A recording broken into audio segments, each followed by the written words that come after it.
Good afternoon. Thank you for being present as we address this very important matter. I'd like to begin my remarks with first recognizing and addressing the human tragedy that has taken place. As we are aware, we offer and must offer our sincerest regrets to the family of this young lady. Anytime we hear of an allegation of sexual misconduct, we take that seriously. As the father of two young girls, I understand the fear that any parent would have with respect to their child suffering such a consequence. Secondly, I'd like to offer my condolences to the family of Officer Hollins. Anytime there's a loss of life, that also is a tragedy, and so we would like to offer our condolences to his family. Next, I would like to talk about responsibility. The gossip we commit can be deadly. It affects the lives. The words we use affects lives. Often the things that we say, we don't think of all of the people who hang in the balance of our words. You have a young lady who will have to deal with this story for the rest of her lives. You have family members of Officer Hollins, a child of his, that will have to deal with the consequences of this for the balance of their lives. And so I'd like us to be admonished and consider the words that we use, because the power of life and death is in the tongue. Next, I'd like to offer you the timeline of the events as we know them at this point, with respect to the response of the Jackson Police Department once information was provided or acknowledgement was provided that there was some information to be given. Chief Davis was called late Saturday evening, and upon that call, the mother of the young lady shared with him that she had some information she wanted to provide to him and agreed to meet him early Sunday morning. And Chief Davis agreed to do so, and in fact met with the mother of this young lady early Sunday morning. After meeting with the mother of this young lady, Chief Davis, she provided a video of evidence that showed some sexual acts. In this video that Chief Davis was shown, it did not show any faces of any of the persons participating in those acts.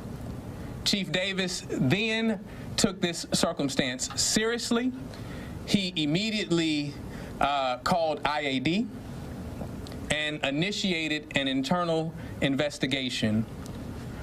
After initiating the internal investigation, he also called for an immediate criminal investigation to pursue.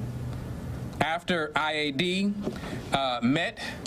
IAD did their investigation, which is not entirely concluded.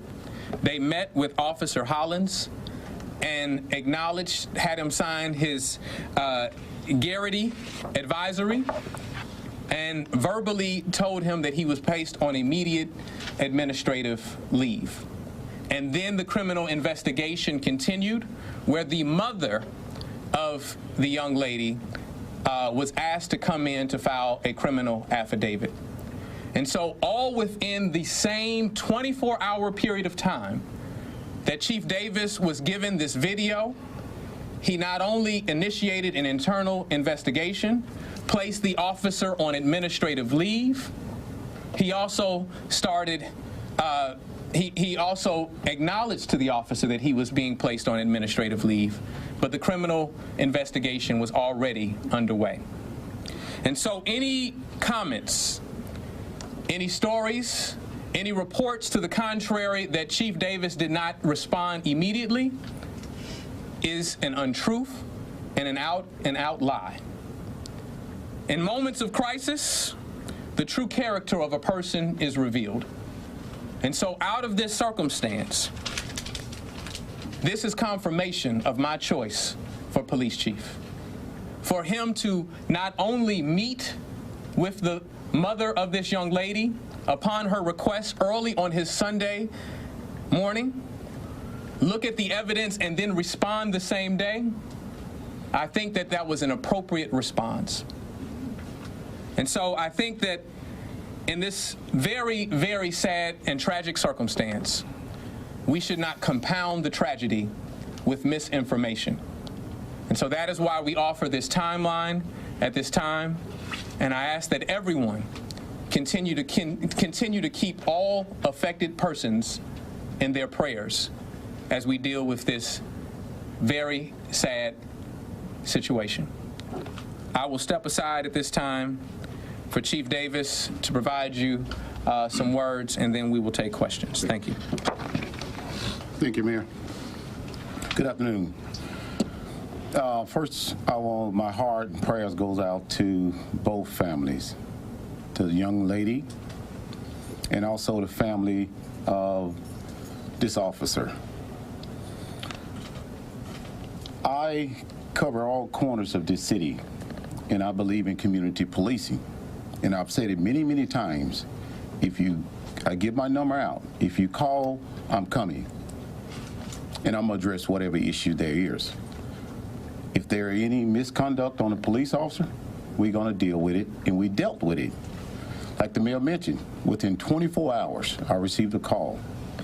I met with the family myself. I didn't send anybody out because the trust that I built with the community, the mother wanted me to come and speak with her, and that's what I did. And once we did that, I found that it was enough evidence to place this officer on leave. We contacted Internal Affairs, placed this officer on leave. We also directed mother and her daughter down here to our major investigation division, and we started the criminal investigation. So I want the citizens to know that you have a police department and you have a chief that cares about our city, and we care about the conduct of our officers. Anybody out there any officer doing anything that is inappropriate, you have my number. Call me, and we're going to take swift action as we just did. So again, my heart goes out to the family on both sides. It's a tragedy, but we will overcome it. So thank you. I'd like to make one more statement before we open it up to questions, and I'd like to acknowledge that I'm going to have our communications director manage the questions, since we have a full house here, instead of having everyone yell out at once and trying to make sense of it. I think that we have to consider that we have to place proper priority over facts and information above salacious headlines. And it's important because when you have a circumstance like this, which is tragic in its own right, compounding it with misinformation only leads to more tragedy and more harm to all that are involved. And so I would say that we must put facts and information over salacious headlines. Scott. I'll jump right in, Mr. Mayor. Lisa Ross has said if this officer would have been arrested when these allegations, like in a domestic case, we wouldn't be in the situation we are now. You would address that? I think that the response of our police chief was entirely appropriate and accurate. When I tell you that, the mother showed a video that did not show any faces, right? It did not identify the officer, then it would have been premature, and it would have been a violation of his due process and his rights of illegal search and seizure of his body, of his person, right? And so not having any faces and operating just off of that would have been premature. What he did do was instruct the mother to come in the same day to fill out a criminal affidavit, right? So that he would have more information on file in order to pursue the case as it appeared that it was going. Is there a reason why... Can you speak up for me? Linnea with WJTV. Is there a reason why the chief didn't come out yesterday, or at least put something out that investigation was ongoing? Well, first and foremost, anytime you're dealing with a case of sexual misconduct, the preference is to have some sensitivity towards the victim and be cautious of that. But another practical matter is the reason that the chief wasn't present is that he was out of town. right? So it wasn't, we do have to recall that this was Memorial Day weekend. So the chief being out of town at the time that this was taking place is not necessarily an out of the question or preposterous scenario. Aaliyah. What mechanisms will be put in place to ensure something like this doesn't happen again? Yeah. Continue training. Continue training. What you ultimately learn, and obviously this is not something that is condoned by our police department, condoned by the city or this administration. And so you continue to make that clear and train people. But even in the best efforts, you can't account for the bad choices that some humans make, right? And that's tragic. That's tragic. But we don't have the ability to be present with people at every moment that they may make a bad decision. And then there are facts in this matter that we don't yet know, right? There are some things that we will never know now that this officer is deceased. And so we can't get in his mind to know what the thinking was. But we will continue to learn from it. I hope that this is a lesson not only for our police department, but this is a lesson for our city. This is a lesson for anyone who wants to disseminate a message and be considerate of what the implications of your words can be. Eric, I saw your hand. Yeah.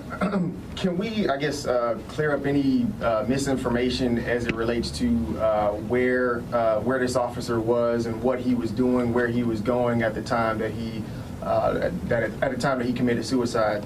Was it anything work related? Was he going to work? He was on administrative leave, so he certainly was not going to work. One of the misrepresentations that has been placed out there is that he was in a JPD vehicle.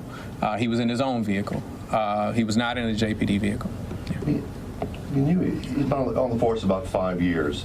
Had he had any altercations or reprimands or anything that would have raised question about his performance as an officer prior to this? That's personnel. That's personnel. I can't discuss that. Been in the force 5 years? It's a good thing I charged my phone today. How many years? 3 years on the force? Yeah. Lene, I saw your hand. He kind of said what I said, but is there a concern about public perception on how JPD may have handled this incident as far as? I think that when misrepresentations are out there, then that causes great concern. But when you put the facts before people and say, listen, within the same day that he received the information, he responded in every way, in every available way to him. He put him on leave, right? He started an IED investigation. He initiated the criminal investigation, encouraged the mother to come in and fill out an affidavit, right? He operated with the information that he had available to him, right?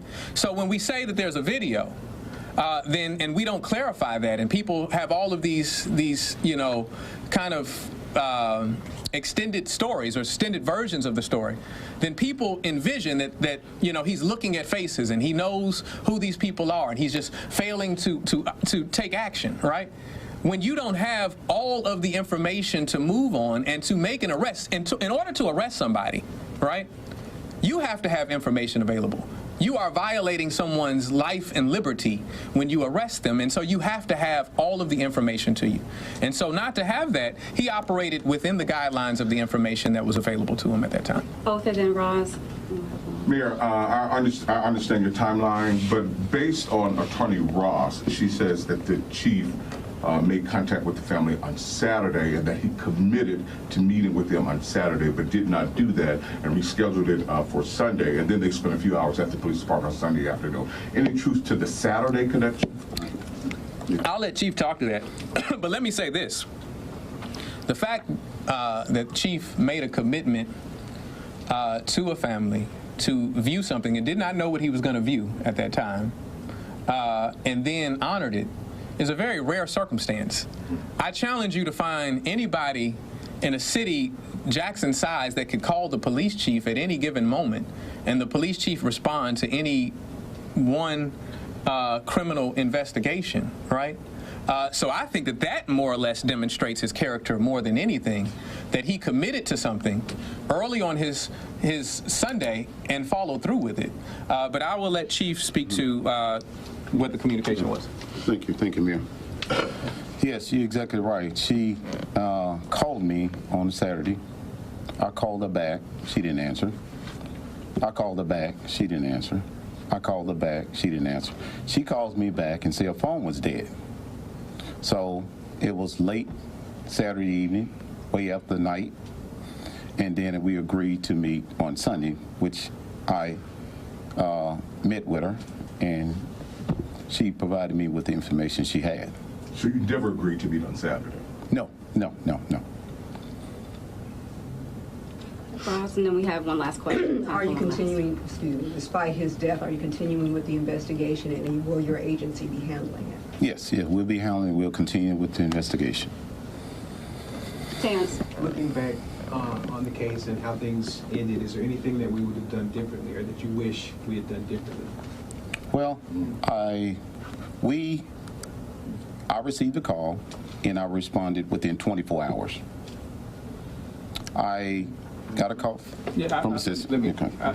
And some of this, you know, there are certain things that we anticipate,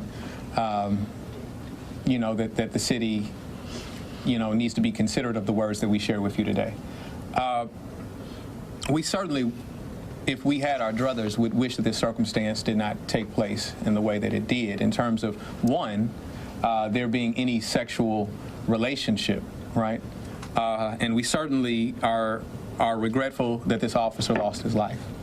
All of those things are regretful for not only the police department, the families, citizens in Jackson, but if you're asking the question whether we felt that the response, once these tragic details were revealed, was sufficient, I believe that it was. Yeah. Thank you all so much. All right. Thank you.